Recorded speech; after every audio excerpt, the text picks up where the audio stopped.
દર્શક મિત્રો નમસ્કાર. એસટી ડેપોની સામે જેની આતુરતાથી રાહ હતી કે ભાઈ મને અમદાવાદ જવું, રાજકોટ જવું, ભાવનગર જવું એવું વિચારતા, તો આજે આપણા જ અમરેલીમાં, અમારા અમરેલીમાં એમ્સ હોસ્પિટલ આવી રહી છે.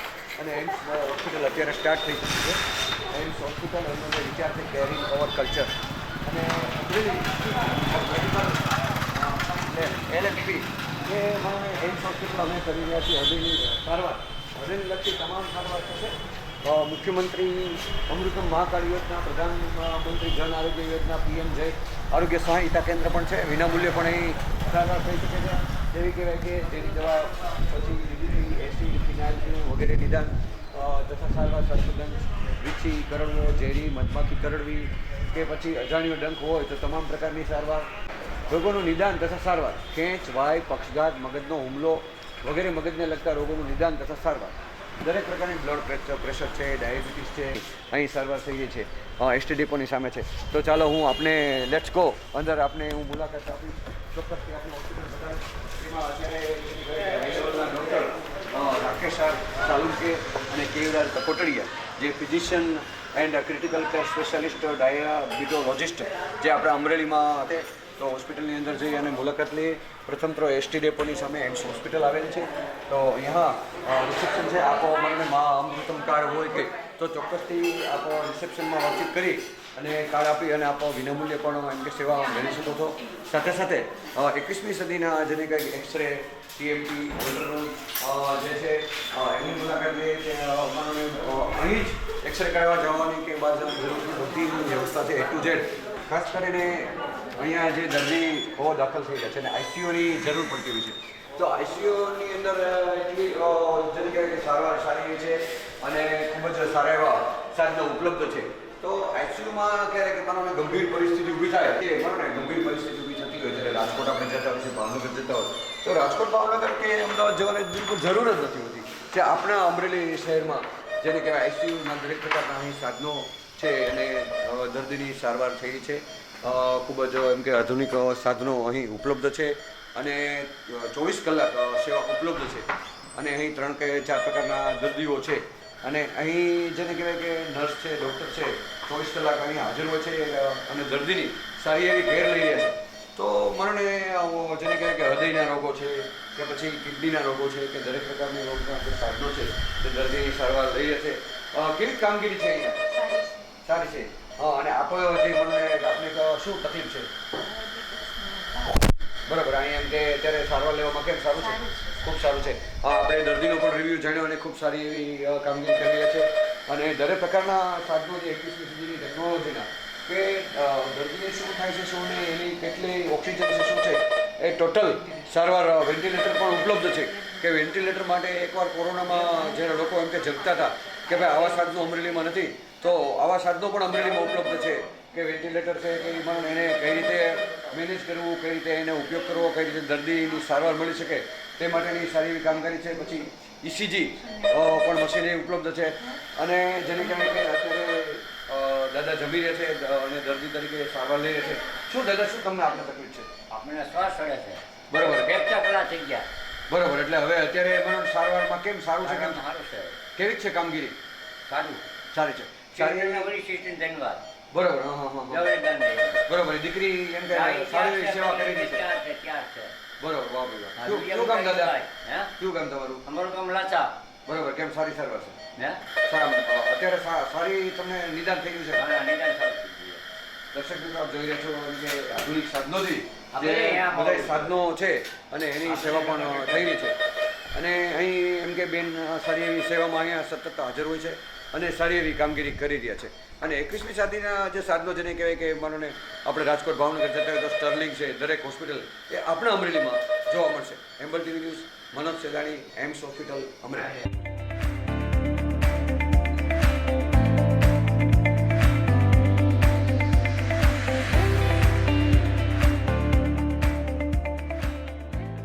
કહેવાય કે આધુનિક ICUમાં દર્દી હોય એને આરામ કરવા માટે રોકાવવું પડે તો ડિલક્સ રૂમની પણ સેવા ઉપલબ્ધ છે. સેન્ટ્રલી AC જે ડિલક્સમાં રૂમની પણ અમરેલી શહેરમાં એમ્સ હોસ્પિટલમાં અહીં સુવિધા ઉપલબ્ધ છે. તો ચોક્કસથી અહીં સારવાર મળે, સારી સારવાર મળે એ માટેની સારી એવી સુવિધા છે. અને આપણી પાસે જો મા અમૃતમ કાર્ડ કે વગેરે સારા જે પ્રધાનમંત્રી કાર્ડ હોય તો વિનામૂલ્યે પણ સેવા મળી શકે છે. Amber TV news, Manoj સેદાણી, Amreli. જ્યારે ગંભીર પરિસ્થિતિ હોય અને જ્યારે દર્દી પૂછાય કે ભાઈ મારે રાજકોટ જવું, ભાવનગર જવું, તો એમ્સ હોસ્પિટલમાં કાચી સેકન્ડમાં તેને કેવી કહેવાય દર્દીને ઇમરજન્સી વોર્ડમાં દાખલ કરવામાં આવે છે. અને 21મી સદીના જે દરેક પ્રકારના જે સાધનો છે, સાથે જે સ્ટાફ સારી એવી સેવા આપી રહી છે, 24 કલાક હોસ્પિટલ અહીં જેને કહેવાય નર્સ છે, ડૉક્ટર છે વગેરે સતત હાજર હોય છે. અને 21મી સદીના જે સાધનો જેને આપણે જગતા હોય કે ભાઈ ચાલો આપણે એમ્બ્યુલન્સમાં લઈને અમદાવાદ જઈએ, રાજકોટ જઈએ, તો એ કંઈ જરૂર જ નથી. આપના અમરેલી, આપના શહેરમાં દરેક પ્રકારના સાધનો છે. ઇમરજન્સી વોર્ડ સ્પેશિયાલિટી દર્દી માટે સારી સેવા મળી રહે એ માટે રાખવામાં આવે છે. અને દરેક પ્રકારના સાધનો છે અને ચોક્કસથી દરેક પ્રકારની લેબોરેટરી, દરેક પ્રકારનું નિદાન અહીં થઈ શકે છે. Amber TV news, Manoj Sedani, AIMS hospital, Amreli.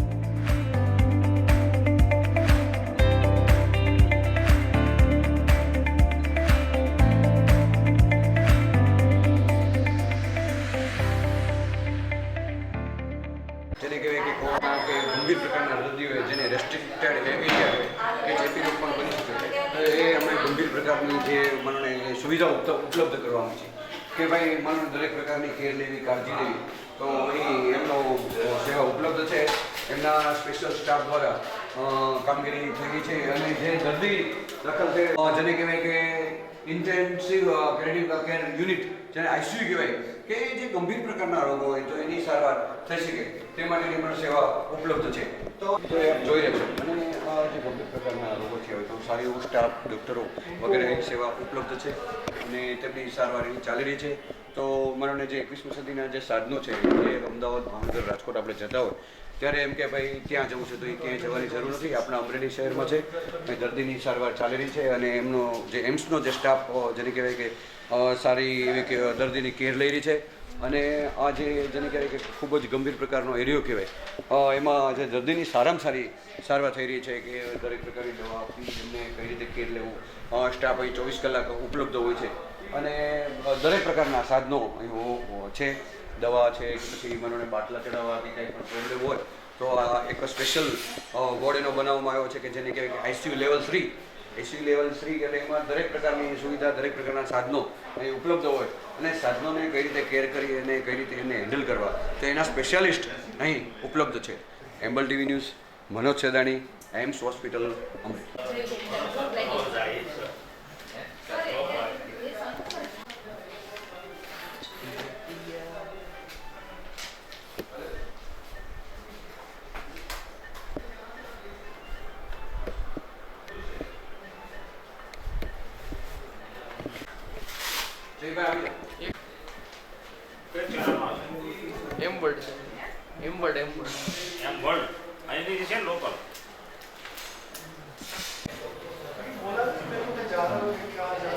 દર્શક મિત્રો, કે મને હૃદયના જે ધબકારા વધવા ઘટવા કે જેને કહેવાય કે હુમલો કે જે ગંભીર પ્રશ્ન હોય હુમલો, તો જેને કહેવાય કે કેથોલેબ એ પણ સેવા ઉપલબ્ધ છે.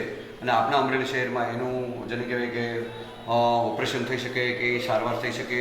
અને ગમે એવો દર્દી ગંભીર પરિસ્થિતિમાં હોય તો અહીંયા દર્દી નારાયણ સાજો થઈને જાય છે. Amber TV news, Manoj સેદાણી, cath લેબની આપણે મુલાકાત નિહાળી અને જોઈ.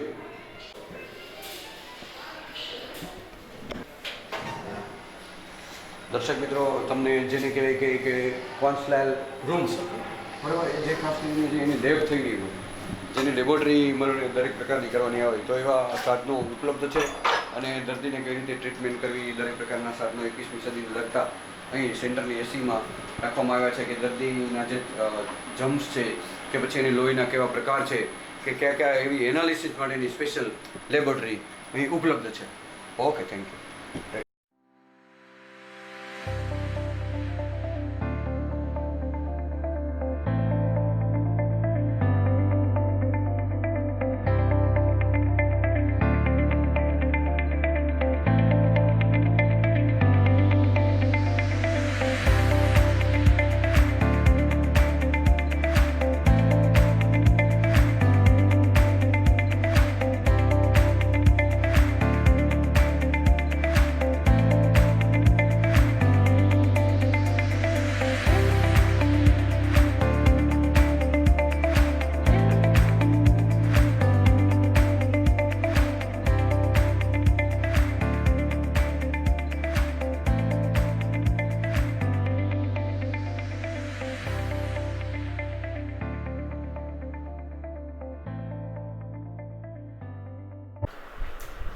દર્શક મિત્રો નમસ્કાર.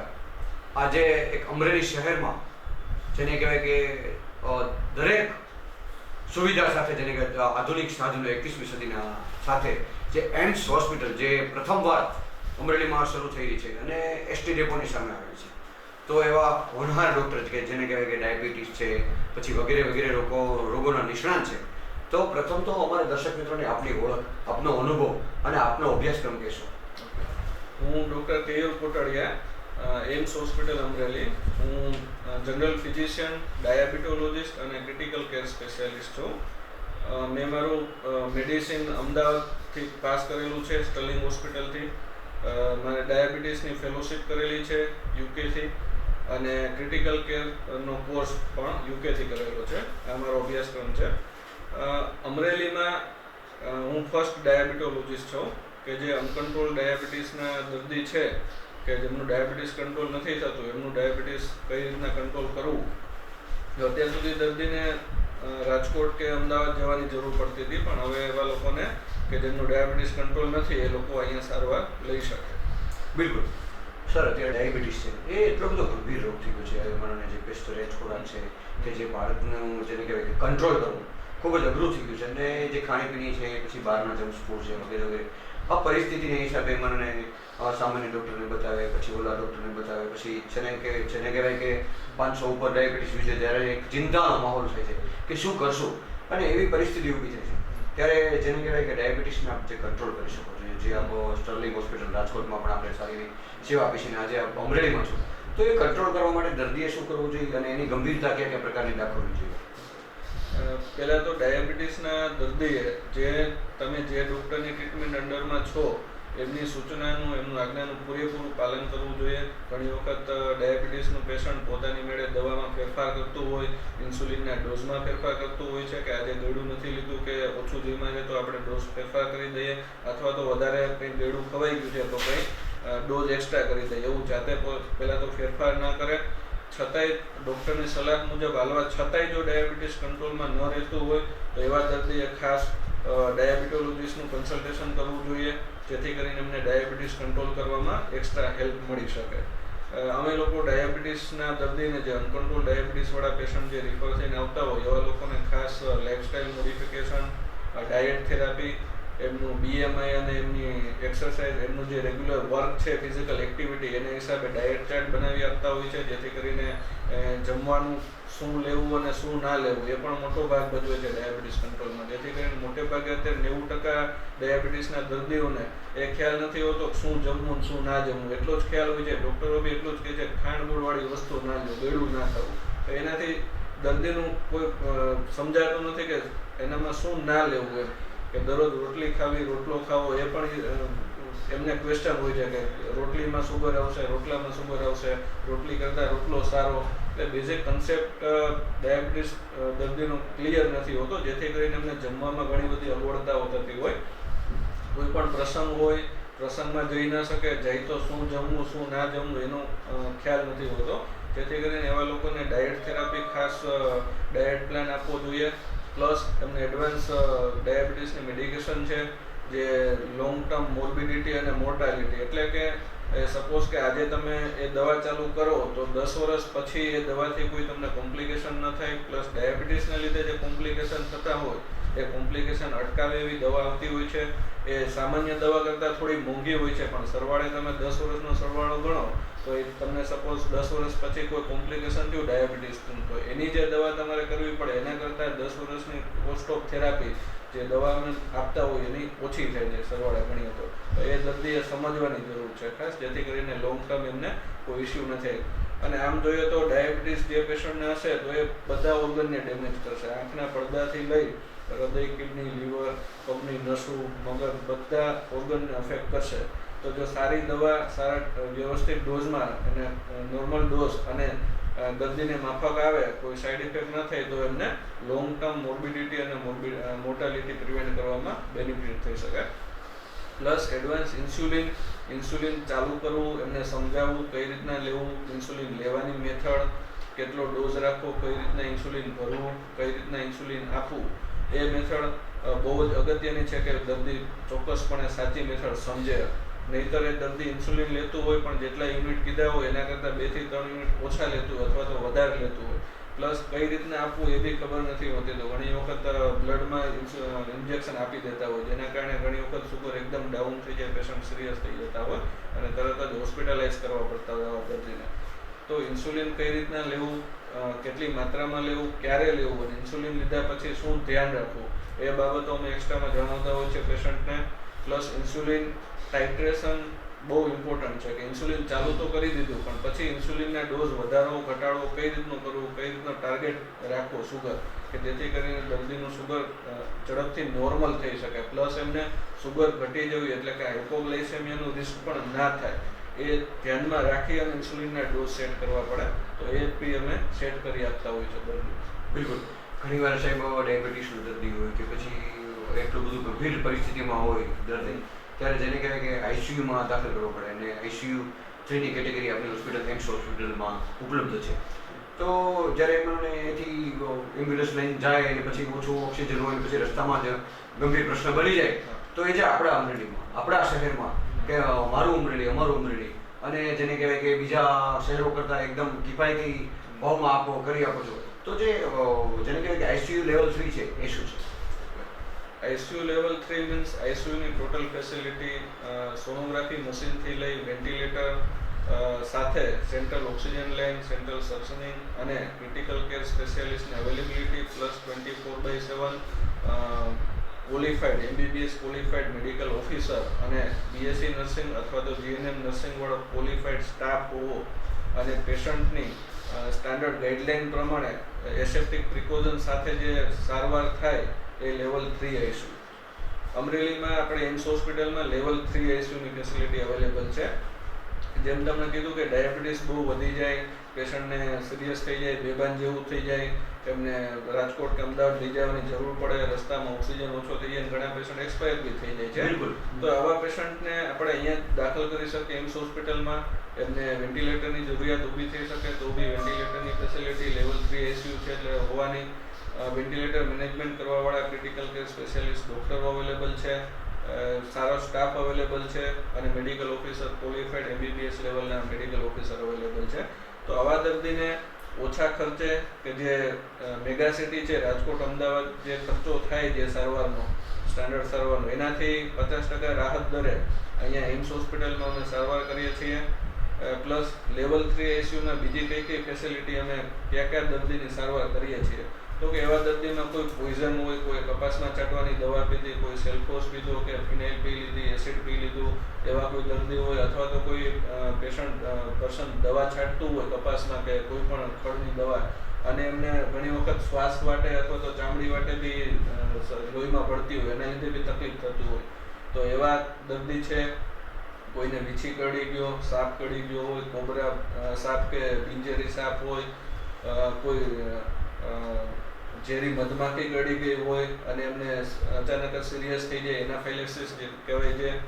પ્લસ એમને અનકન્ટ્રોલ બીપી હોય, અનકન્ટ્રોલ ડિસ્લિપિડેમિયા હોય કે લોહીમાં ચરબીનું લેવલ કંટ્રોલ ન આવતું હોય એવા બધા દર્દી, કોઈને રેસ્પિરેટરી ફેલિયર થયું હોય કે શ્વાસ લેવામાં બહુ તકલીફ હોય, દમનું પેશન્ટ હોય, અત્યારે શિયાળાની સિઝન છે તો ઠંડીને લીધે એમને એકદમ શ્વાસ લેવામાં તકલીફ પડવા માંડે, બેભાન જેવા થઈ જાય, પરસેવો વળી જાય, એવા દર્દીને વેન્ટિલેટરની જરૂર પડી શકે તો એવા દર્દીની અમે તાત્કાલિક ધોરણે સારવાર કરી આપીએ છીએ.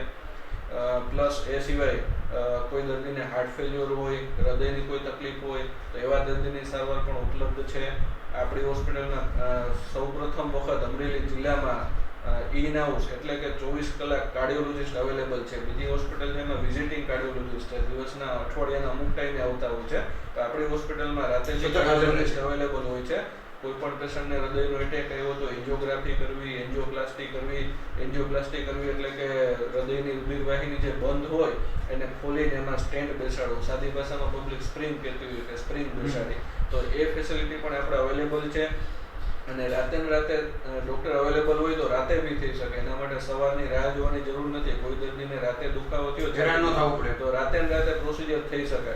પ્લસ જો કોઈ દર્દી જોડે આયુષ્માન ભારતનું કાર્ડ હોય તો એ કાર્ડમાં તો બધી વસ્તુ ફ્રી થઈ જાય. બરાબર. એ બી જે ક્વેશ્ચન હતો પબ્લિકને કે આ હૃદયની આટલી બધી મોંઘી સારવાર છે તો અમે કઈ રીતના કરાવીએ. બરાબર. તો સરકારે એનું પણ બહુ સારું વ્યવસ્થા કરી છે કે ભાઈ આયુષ્માન ભારતનું કાર્ડ ની જે સ્કીમ છે એમાં દર્દીને કાર્ડ હોવું જરૂરી છે. દર્દીએ એનું ધ્યાન રાખવું જોઈએ કે આપણે કાર્ડ કઢાવીને રાખીએ જેથી કરીને આવી કોઈ જરૂરિયાત ઊભી થાય તો આપણે તાત્કાલિક ધોરણે સારવાર લઈ શકીએ. પ્લસ મારી જાહેર જનતાને એ બી નમ્ર અપીલ છે કે જે લોકો કેટેગરીમાં આવે છે બીપીએલ કેટેગરીમાં કે જેમનું આયુષ્માન ભારતનું કાર્ડ નીકળી શકે એવા લોકોએ કાર્ડ કઢાવીને તુરંત રાખવું જોઈએ જેથી કરીને હૃદયની કોઈ તકલીફ છે તો એ પૂછીને આવવાની નથી, અચાનક આવવાની છે કે 2 કલાક પહેલા એકદમ સારા હતા ને અચાનક જ છાતીમાં દુખાવો થઈ જાય ને એટેક આવી જાય. કાર્ડ ભગવાન ઘણી વખત આપણે જોયું હોય કે એવા દર્દી આપણે કલાક પહેલા મળ્યા હોય ને કલાક પછી ન્યૂઝ આવે કે ભાઈ આ ભાઈ એક્સપાયર થઈ ગયા, એકદમ જ સિવિયર હૃદયનો એટેક આવી ગયો. તો જો કાર્ડ આપણી જોડે અવેલેબલ હોય, કાર્ડ એક્ટિવ હોય તો તાત્કાલિક ધોરણે આપણે ટોટલ ફ્રીમાં સારવાર કરી શકીએ. અને એડવાન્સ સારવાર કેથલેબ અમરેલી જિલ્લામાં પહેલી વખત કેથલેબ એટલે કે કાર્ડિયક કેથેટરાઇઝેશન લેબ જેવા દર્દીને એન્જિયોગ્રાફી કે એન્જિયોપ્લાસ્ટી કરવાની જરૂર પડે તો એ મશીન જે કેથલેબ મશીન છે એના વગર થઈ ના શકે. અને સારવાર અને મશીન બહુ ખર્ચાળ છે અને એ બી આપણે જે મશીન છે એડવાન્સ લેવલનું જે અમદાવાદ અને મુંબઈ જે મશીન છે જે ટાઈપની કેથલેબ એ મશીન છે અમરેલીમાં. એટલે કે જે અમુક જગ્યાએ રાજકોટ અમુક હોસ્પિટલમાં જે મશીન છે એના કરતાં બી એડવાન્સ મશીન છે. તો અમરેલી લેવલે આપણે ઘરના આંગણે એટલી ફેસિલિટી અવેલેબલ છે જે ઘણી જનતાને હજુ સુધી ખ્યાલ બી નથી. અને ઘણી વખત અમુક લોકો ભરમાવતા હોય છે કે અહીંયા તો બહુ પૈસા લે છે પણ ખરેખર તો આ સારવાર બધી આયુષ્માન ભારતનું કાર્ડ હોય તો ફ્રી છે, ફ્રી પણ થઈ શકે છે. જ નથી. બિલકુલ. છતાંય પબ્લિક ભરમાય છે. એટલે આવા ખોટા જે ભરમાવણા લોકોથી દૂર રહો, એની સાચી માહિતી તમે મેળવો, વાસ્તવિકતા તરફ જાઓ, વાસ્તવિકતા શું છે અને એના તમે લાભ લો. કારણ કે તમે ખોટા હેરાનગતિ થાવ, દોડાદોડી કરો, રાજકોટ કે તરત જતા રહ્યો નીકળી જાવ તો રસ્તામાં પેશન્ટ એક્સપાયર થઈ જાય છે. ઘણા પેશન્ટ જોયા છે કે અડધે પહોંચે ને ભાઈ પાછા લઈને આવે તો પેશન્ટ એક્સપાયર હોય પછી તો અમે શું કરી શકીએ. એટલે ખરેખર અહીંયા ફેસિલિટી અવેલેબલ છે તો પબ્લિક એનો લાભ લે. બરોબર ને? ખાસ કરીને અમારા બીપી, ડાયાબિટીસ, પછી કિડનીના રોગો, એવા લીવરના રોગો, એ બધી ગંભીર પરિસ્થિતિઓ છે ને એક માણસ ચિંતામાં મુકાઈ જતો હોય છે. તો એ જે સારવાર કરવા માટે મરણ બાદમ થવાની લોકો કે ભાઈ અહીંથી કંટાળી ગયા, આ ડૉક્ટરની દવા લીધી, આ લીધું, તો જે એનું આપણી પાસે સ્પેશિયાલિટી છે, આપણી પાસે 21મી સદીના ટેકનોલોજીના જે સાધનો છે તો એ શું છે? હવે ઘણી વખત અમુક પેશન્ટને બીપી વધઘટ થતું હોય, અમુક ટાઈમે બહુ વધી જતું હોય, અમુક ટાઈમે બહુ ઓછું થઈ જતું હોય, તો એવા દર્દીને એમ્બ્યુલેટરી બીપી મોનિટરિંગ મૂકવું પડે. મોનિટરિંગ એટલે શું? એટલે કે બીપી માપવાનું સ્પેશિયલાઇઝ મશીન આવે છે કે જે દર્દીને હાથમાં બીપીનો પટ્ટો બાંધી અને છાતીએ લગાડી દે અને એની સાથે દર્દી પોતાનું કામ રૂટીન વર્ક, એ નોકરી કરતા હોય તો નોકરી, મજૂરી કરતા હોય તો મજૂરી, જે કંઈ કામ કરતા હોય કરી શકે. એના માટે કોઈ હોસ્પિટલમાં દાખલ થવાની જરૂર નથી કે કોઈ ખર્ચો કરવાની જરૂર નથી. એ મશીન મુકાઈ 24 કલાકમાં એમનું બીપી કયા સમયગાળામાં ઓછું રહે છે, કયા સમયગાળામાં વધે છે, એ પ્રમાણે એની દવાનો ડોઝ એડજસ્ટ કરવો પડે. એ ફેસિલિટી આપણે અમરેલીમાં અવેલેબલ છે. બીજી વસ્તુ કે ઘણી વખત અમુક પેશન્ટનું બીપી એકદમ જ વધી ગયું કે એમનું બીપી 200 થઈ ગયું, 250 થઈ ગયું, નીચેનું બીપી ડાયસ્ટોલિક બીપી છે 120, 130 થઈ ગયું, દર્દી બેભાન જેવું થઈ જાય, ઘણી વખત પેરાલિસિસ બી આવી જાય. તો આવા જે હાઇપરટેન્સિવ ઇમરજન્સી અને અર્જન્સી જેવી ઇમરજન્સી છે એમની ટ્રીટમેન્ટ પણ આપણે એમ્સ હોસ્પિટલમાં તત્કાલે અવેલેબલ છે કે આપણે ઇમરજન્સીમાં ડૉક્ટરો સતત હાજર હોય છે અને આવા દર્દીને તરત જ વિધિન મિનિટ્સમાં એમને તરત એટેન્ડ કરી અને એમની તરત જ સારવાર ચાલુ કરી દે. પ્લસ આવા દર્દીનું સીટી સ્કેન કરવાની જરૂર પડે મગજનું કે કોઈ મગજમાં હેમરેજ કે થયું નથી તો એવી ફેસિલિટી અમરેલીમાં અવેલેબલ છે આપણે કે જેથી કરીને તાત્કાલિક સીટી સ્કેન કરી શકીએ અને એ પ્રમાણે આગળ સારવાર આપણે કરી શકીએ. પ્લસ આવા લોકોનું જો તાત્કાલિક બીપી કંટ્રોલ કરવાનું થાય તો એવા ઇન્જેક્શનો બી અવેલેબલ છે કે તાત્કાલિક એ કંટ્રોલ કરી શકીએ. બિલકુલ. પછી સામાન્ય રીતે મને ટાઇફોઇડ તાવ છે, પછી ડેન્ગ્યુ છે, મેલેરિયા છે, ચિકનગુનિયા છે, આવા ઘણા બધા અસંખ્ય રોગો હોય તો દર્દીને એમ થાય કે ભાઈ ડાયાબિટીસનું જ સ્પેશિયલ છે, પણ એમ કે આ સુવિધા આપણી પાસે ખરી? બધા પ્રકારના તાવ જેમ તમે કીધા એમ dengue, malaria, chikungunya, typhoid, swine flu, corona, એ બધી સારવાર અમે અહીંયા કરીએ છીએ.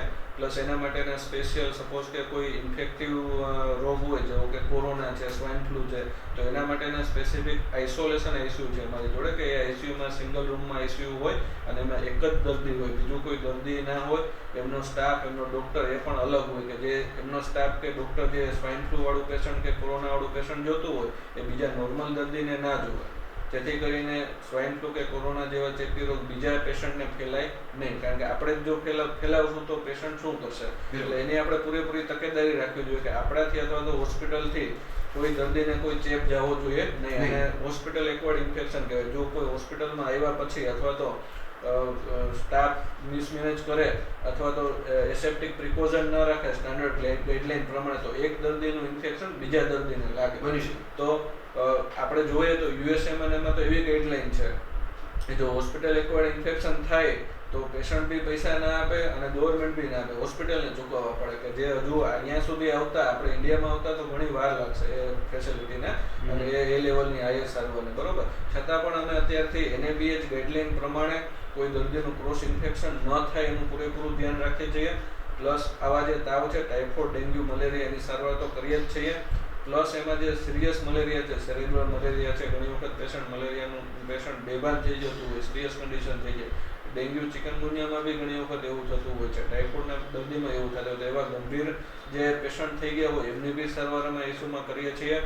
અને ખુશીની વાત તો એ છે અમરેલીની જનતા માટે કે આવા જે ડેન્ગ્યુ કે ચિકનગુનિયા, મલેરિયા, ટાઇફોઇડ એવા દર્દીની સારવાર આયુષ્યમાન ભારતમાં ફ્રી થાય છે. બિલકુલ. તો એવા દર્દીને તો કોઈ ચિંતા જ કરવાની જરૂર નથી. સપોઝ કે તાવ આવે છે તો સીધું બતાવો, જેથી કરીને તમને ફ્રીમાં જો દાખલ કરવાની જરૂર પડે, રિપોર્ટ કરીને કન્ફર્મ થાય કે ભાઈ ડેન્ગ્યુ તાવ છે, તો દાખલ થવાનો ખર્ચો, એમને દવાનો ખર્ચો બધો ફ્રી થવાનો છે. નિદાન કરવું પડે, પેલા નિદાન થાય પછી તમને બધો ખર્ચો ફ્રી થવાનો છે, બરોબર. તો એ તો પબ્લિકને બહુ સારું પડે તાવના દર્દીને કે બધી સારવાર ફ્રી થાય. અને એવું તો મારા ખ્યાલથી ગુજરાતમાં કોઈ જગ્યાએ આ ફેસિલિટી અમરેલી સિવાય, એમ્સ હોસ્પિટલ સિવાય ક્યાંય નથી કે જે મલેરિયા, ડેન્ગ્યુ, ચિકનગુનિયા, ટાઇફોઇડ વાળા દર્દીની સારવાર આયુષ્યમાન ભારતના કાર્ડમાં ફ્રી કરતી હોય. એ અમરેલીમાં ઉપલબ્ધ છે. બરાબર. ખાસ કરીને સર જે આ નવા રોગો જે નીકળી રહ્યા છે 20મી સદીમાં, કે પછી પેસ્ટરાઇઝ ખોરાક હોય કે વગેરે વગેરે, તો જે જેને કહેવાય કે દર્દી આવ્યો ને એને નાળ તપાસીને જોયું પછી ટીકડા લખી દીધા, તો એનું જેને કહેવાય કે જળમૂળથી આ પૃથ્થકરણ કરી, લેબોરેટરી કરીને કે એનું એનાલિસિસ કરીને ઊંડાણપૂર્વક વિચારીને આપ જે સારવાર કરી રહ્યા છો, તો એ એમ્સની જે સફળતા છે એ શું છે? ખરેખર તમને સાદી ભાષામાં ઉદાહરણ આપું તો તમારે કોઈ પણ વસ્તુને દૂર કરવી છે તો એના કારણ સુધી પહોંચવું પડે કે એનું કારણ શું છે. સપોઝ કે તમારે આપણે રોડનું ઉદાહરણ લઈએ, રસ્તાનું, કે રસ્તો વારંવાર તૂટી જાય છે, એના કારણ સુધી પહોંચવું છે કે વારંવાર કેમ તૂટી જાય છે, શું છે. જો એનું તમે સોલ્યુશન કરો તો જે રસ્તો ટકવાનો છે, નીચે નથી ટકવાનો. એ જ રીતના હોસ્પિટલમાં પેશન્ટની બાબતમાં એવું છે કે પેશન્ટને તાવ આવે છે સામાન્ય રીતે, બરોબર. તો તાવ શું કામ આવે છે, કયા કારણે? ઘણી વખતે ટીબીના લીધે બી હોઈ શકે, કોઈ ક્રોનિક ઇન્ફેક્શન હોય, ફૂગનું ઇન્ફેક્શન હોય, એના લીધે હોઈ શકે. ઘણી વખત એવું આપણે વિચારતા હોય કે મલેરિયા થઈ ગયો, ડેન્ગ્યુ થઈ ગયો, ચિકનગુનિયા થઈ ગયો, એવું નથી હોતું. કોઈ ઓટો ઇમ્યુન ડિસીઝ હોય તો એમાં બી તાવ આવી શકે, કોઈ કેન્સરનો દર્દી હોય તો એને બી તાવ આવી શકે. તો એ તાવનું કારણ શું છે એ જાણવું હોય તો ખાલી નાળ તપાસીને ખબર નથી પડતી. જે પેલા નાડવેદ હતા અને નાળ તપાસીને કહેતા, અત્યારે ફેસિલિટી નહોતી એટલે એ લોકો ખાલી નાળ તપાસીને ઉપર ચાલતા હતા. અત્યારે ફેસિલિટી છે, 21મી સદીનો જમાનો છે, અત્યારે ટોટલ રિપોર્ટ થઈ શકે છે, કન્ફર્મેશન થઈ શકે છે. અને આપણે આમ જોઈએ તો ઘણી વખત પેશન્ટને તાવ આવે એટલે સીધું મેડિકલે પહોંચે, ફાર્મસી, મને તાવની દવા આપી દો 5 દિવસની. ખરેખર આપણું પેટ છે એ કોઈ ગટર નથી કે ગમે એ વસ્તુ તમે ખાઓ કે ગમે એ દવા ખાઓ. એનું ચોક્કસપણે નિદાન કરવું જોઈએ, રિપોર્ટ કરવા જોઈએ, અને એ જો કન્ફર્મ થાય તો અને તો જ એની દવા લેવી જોઈએ, નહીંતર કોઈ દવા લેવાની જરૂર નથી. અને તાવ છે આમ વિચારીએ આપણે તો શરીરની ભગવાને બનાવેલી પ્રોટેક્ટિવ મિકેનિઝમ છે કે તાવ આવે, કોઈ ચેપ આવ્યો તો બોડી એની સામે લડે છે અને શરીરમાંથી દૂર કરવાની કોશિશ કરે છે, એના લીધે તાવ આવે છે. તો તાવને દબાવવાની જરૂર નથી કે તાવને દબાવી દો. હા, ચોક્કસપણે જો 100 ઉપર તાવ જતો હોય, 101 ડિગ્રી ફેરનહીટ ઉપર જતો હોય તો એને આપણે કંટ્રોલ કરવો પડે. નહીંતર ઘણી વખત એવા દર્દીને નાની ઉંમર હોય, પીડિયાટ્રિક પેશન્ટ એમને ખેંચ આવી જતી હોય, એટલે એનું નિદાન કરવું ખાસ જરૂરી છે. પણ તાવથી ડરવાની જરૂર નથી, કુદરતે બનાવેલી પ્રોટેક્ટિવ મિકેનિઝમ છે. એટલે કોઈ પણ જગ્યાએથી કોઈ દુખાવાની દવા કે બ્રુફેન લઈ લે કે તરત ગોળી પીવે એટલે તરત જ અડધી કલાકમાં તાવ ઉતરી જાય કે 10 મિનિટમાં એકદમ સારું થઈ જાય, એ શોર્ટકટ અપનાવવાથી નુકસાની જારી છે. એવી દવા ઘણી વખત કિડની ફેલ કરી દેતી હોય, આવા પેશન્ટને ડાયાલિસિસ બી કરવું પડે ને, અને ઘણી વખત કિડની ટ્રાન્સપ્લાન્ટ બી કરવી પડે. ત્યાં સુધીના એવા એટલે જનરલ પબ્લિક ગંભીરતા સમજે નહીં કે તરત જ ફાર્મસીએથી જઈને મને આની દવા આપો, તાવની આપો, માથું દુખે છે, પેટમાં દુખેની દવા આપો, એ રીતના ના લેવી જોઈએ. એટલીસ્ટ તમારા જે ફેમિલી ડૉક્ટર હોય એમનો તમે કન્સલ્ટેશન કરો અને એમને જરૂર લાગશે તો હાયર જગ્યાએ તમને રિફર કરશે કે આમાં તમારે વધારે રિપોર્ટ કરવાની કે સોનોગ્રાફી કરવાની જરૂર છે કે કોઈ સિટી સ્કેન કે એક્સરે કરવાની જરૂર છે અને એ પ્રમાણે તમે દવા લો, જેથી કરીને કોમન પબ્લિકને બધાને કોઈ હેલ્થની નુકસાની ન થાય એ આપણે ખાસ જોવું જોઈએ. ખાસ કરીને સાહેબ કોઈ પણ પ્રકારનો રોગ જ ન થાય, જેને કહેવાય કે માનવ જીવનની જીવનશૈલી કે કેટલો આરામ કરવો, કયા પ્રકારનો ખોરાક લેવો, અને જે ડાયાબિટીસ છે આપણા ઇન્ડિયામાં ખૂબ જ ગંભીર પ્રશ્ન બની ગયો છે, તો એને હટાવવા માટે એને ઝુંબેશ એક લડાઈ કે ભાઈ આ બાબતે કેર લેવી, કાળજી લેવી. ભાઈ ડૉક્ટર એમ કહે છે કે ભાઈ તમારે વહેલું નહીં ખાવું કે આ પ્રમાણે આરામ કરવો, તો એ જો ખરેખર કેર લેવામાં આવે તો શું પરિસ્થિતિનું નિર્માણ થાય? એકચ્યુઅલી જે ડાયાબિટીસ છે એ ક્રોનિક પ્રોગ્રેસિવ ડિસીઝ છે અને અત્યારે જોઈએ તો એનો એપિડેમિક ચાલી રહ્યો છે અને ઇન્ડિયા મોસ્ટ અને કે તો ફર્સ્ટ કન્ટ્રી છે કે જ્યાં સૌથી વધારે ડાયાબિટીસનું પ્રિવેલન્સ અને ઇન્સિડન્સ છે. અત્યારે નંબર 1 ઉપર છે ઇન્ડિયા. તમે જુઓ તો ઘરે ઘરે એ સોસાયટી તમે ચેક કરો તો દર ઘરે અથવા તો દર બીજા ઘરે એક ડાયાબિટીસનું પેશન્ટ અત્યારે છે. આપણે ડે ટુ ડે જોઈએ છીએ, બરોબર. તો હવે ડાયાબિટીસ ઘણી વખત કે જીનેટિકલી આવે છે એવી માન્યતાઓ હોય છે કે એમના મમ્મી પપ્પાને છે એટલે અમને તો આવશે, એવું ખરેખર નથી.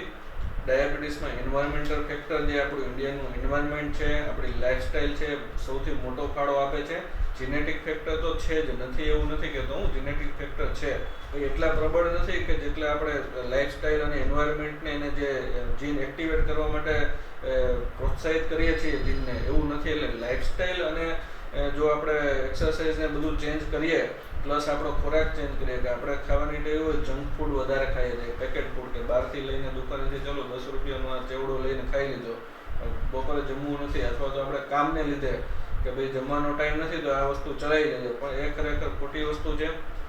ટાઈમ ટુ ટાઈમ ઘરનું બનેલું ગરમ જમો, વાસી ન ખાવ, પ્લસ બહારની વસ્તુ ન ખાવ, મેંદાવાળી વસ્તુ, બેકરીની વસ્તુ જે ઓછી લો અને હેલ્ધી ડાયટ લેશે અને એક્સરસાઇઝ કરશે ડેઈલી, તો અને તો જ આપણે ડાયાબિટીસ જેવા જે હાથી જેને કહી શકાય એને નાથી શકશું આપણે. નહીંતર છેલ્લા આગળના 10 કે 20 વર્ષમાં ઘરે ઘરે 2 ડાયાબિટીસના દર્દી હશે અને ડાયાબિટીસ જેને થશે એને હેલ્થનો કોસ્ટ તો છે જ, જોડે જોડે પૈસા એટલે કે ઇકોનોમિક ઇસ્યુ આવવાનું છે, કારણ કે દિવસે દિવસે ડાયાબિટીસ અનકન્ટ્રોલ થશે, એમની દવા વધતી જશે, એટલે ઇન્સ્યુલિન થેરાપી ઉપર આવશે, પ્લસ ડાયાબિટીસને લીધે કોઈ બીજા કોમ્પ્લિકેશન થશે તો એનો ખર્ચો સારવારનો એ બધો ખર્ચાળ છે. પ્લસ ડાયાબિટીસને લીધે અનકન્ટ્રોલ ડાયાબિટીસ રહેતું હોય તો અવારનદીને હૃદયની નળી બંધ થઈ જતી હોય, હૃદયનો એટેક આવી શકે, પેરાલિસિસ આવી શકે, મગજની નળી બંધ થાય તો ઘણી વખત હાથ પગમાં ગેંગ્રીન થાય, હાથ પગ કાપવો પડે, તો મોંઘા ઓપરેશનો કે એન્જિયોગ્રાફી, એન્જિયોપ્લાસ્ટી જેવી પ્રોસિજર અથવા તો સિટી સ્કેન કરવું પડે, હેમરેજ થયું હોય અથવા તો ઓપરેશન કરવું પડે, તો આવા જે 1-2 લાખ રૂપિયાના ખર્ચા જેવી કોમ્પ્લિકેશનની સારવાર છે, એને જો આપણે લાઇફસ્ટાઈલ મોડિફિકેશન કરીએ અને ડાયટ થેરાપી કરીએ તો એનાથી આપણે પ્રિવેન્ટ કરી શકીએ કે ન થાય, અથવા તો થવાનું હોય તો 10 કે 15 વર્ષ લેટ કરી શકીએ કે મોડું થાય, જેથી કરીને આપણે એને ફાયદો કરી શકીએ. ઓલ ઓવર આપણે આપણા કન્ટ્રીને બી હેલ્પ કરી શકીએ ઇકોનોમીમાં જો આ રીતનું કરશું તો. અને આના માટે એડી અને RSSDI ગાઈડલાઇન અને એ લોકો ઘણી બધી એક્ટિવિટી કરતા હોય છે ડાયાબિટીસ જાગૃતતા લાવવા માટે. અમુક ફાર્મા કંપની બી છે ઇન્સ્યુલિનની, એ બી એવા બધા પ્રોગ્રામ કરતી હોય છે, અમુક ટાઈમે મહિનામાં એકાદી વખત કે ઓર્ગેનાઇઝ કરતી હોય છે કે જેથી કરીને લોકોમાં જાગૃતતા આવે કે ખરેખર ડાયાબિટીસ બહુ ગંભીર સમસ્યા છે, દિવસે દિવસે વધતું જાય છે એની ઇન્સિડન્સ, તો એને આપણે પ્રિવેન્ટ કરવા માટે શું શું પગલાં લઈ શકીએ, શું શું કરી શકીએ ને એની સાવચેતી રાખીએ.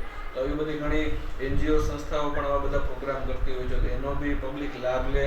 જો આપણે અમરેલીમાં પ્રોગ્રામ થાય તો એનો સત્વરે લાભ લે. અમે એમ્સ હોસ્પિટલ બી ડાયાબિટીસ જાગૃતતા માટે મહિને કે 2 મહિને એવા પ્રોગ્રામ રાખતા હોય છે, પ્લસ ડાયાબિટીસના દર્દીઓને સ્ક્રીનિંગ માટેના કેમ્પ રાખતા હોય છે કે સપોઝ કે નોર્મલ પર્સન છે, કઈ વસ્તુ નથી, છતાં એમનું ડાયાબિટીસ સ્ક્રીનિંગ અમે કરતા હોઈએ અને એમાંથી ઘણા પેશન્ટને ડાયાબિટીસ આવે તો જો અગલી ખબર પડશે કે ડાયાબિટીસ છે, એમની સારવાર થશે તો જ ડાયાબિટીસને લીધે થતા કોમ્પ્લિકેશનો આપણે પ્રિવેન્ટ કરી શકશું. તો અમારી હોસ્પિટલ એમ્સ હોસ્પિટલ બી ડાયાબિટીસ જાગૃતતા માટે ઘણી બધી એક્ટિવિટી કરે છે, જેની પબ્લિકને જાણ થાય તથા એ લાભ લે. બિલકુલ સર, આપણી હોસ્પિટલનું સ્થળ પછી આપનો સમય એ શું છે મારા દર્શક મિત્રોને જણાવશો? આપણી હોસ્પિટલ એમ્સ હોસ્પિટલ અમરેલીમાં મોટા બસ સ્ટેશનની સામે સિટી પોઈન્ટ કોમ્પ્લેક્સ છે એની પાછળ આવેલી છે, જે ડૉક્ટર પટોડિયા સાહેબની જે હોસ્પિટલ હતી એ જ બિલ્ડિંગ છે. એટલે વધારે કહેવાની જરૂર નથી. પટોડિયા સાહેબનું નામ લીધું એટલે કે સાહેબની હોસ્પિટલ છે, મોટે ભાગે આખા અમરેલી જિલ્લાની જનતાને ખ્યાલ જ છે કે પટોડિયા સાહેબની હોસ્પિટલ કઈ છે. આખી બિલ્ડિંગ અમે ચેન્જ કરી છે ને એમાં જ આપણી હોસ્પિટલ છે. પ્લસ અમારો ઓપીડી સમય સવારે 9 થી બપોર 1 સુધી હોય છે અને બપોર પછી ઇવનિંગના ટાઈમમાં 5 થી 8 સુધીનો હોય છે. અને ઇમરજન્સીમાં તો 24 કલાક અવેલેબલ હોય છે. ક્યારે બી કોઈ પણ પેશન્ટને ક્યારે બી તકલીફ થઈ તો રાતે બી 2 વાગે 3 વાગે ગમે ત્યારે ડૉક્ટર અવેલેબલ હોય છે. આપણી હોસ્પિટલમાં રાતે બી ક્રિટિકલ કેર સ્પેશિયાલિસ્ટ ઇમરજન્સીમાં અવેલેબલ હોય છે. જોડે જોડે MBBS ડૉક્ટર તો ખરી જ. એટલે રાતે બી કોઈ પેશન્ટને તકલીફ થાય તો તરત જ સ્ટાન્ડર્ડ સારવાર ચાલુ થઈ શકે. દર્શક મિત્રો, કોટડીયા સાહેબે પોતાના મનની વાત કરી અને દર્દી નારાયણ કે જે અહીં એક આશા લઈને આવે કે ભાઈ મને સારું થઈ જશે, તો એની આશામાં ફેરવવા માટે કે 21મી સદીના દરેક પ્રકારના સાધનો, એક પોઝિટિવિટી અને પાર્ટ 1 કે જેને કહેવાય ઓપ્શન 1 કે તમે બહારગામ જાઓ તો ખૂબ મોટું બિલ બને તો એ નજીવા ભાવમાં કરી આપે છે. એ ડર તમે મનમાંથી કાઢી નાખજો. +1 +2 કે આપણી પાસે પ્રધાનમંત્રીનો જો કાર્ડ હોય અને કાર્ડ તમે અત્યારથી અગાઉથી જ કઢાવી આપો એમ સાહેબે કીધું તો એ પણ તમારે વિનામૂલ્ય પણ અહીં થઈ શકે એમ છે.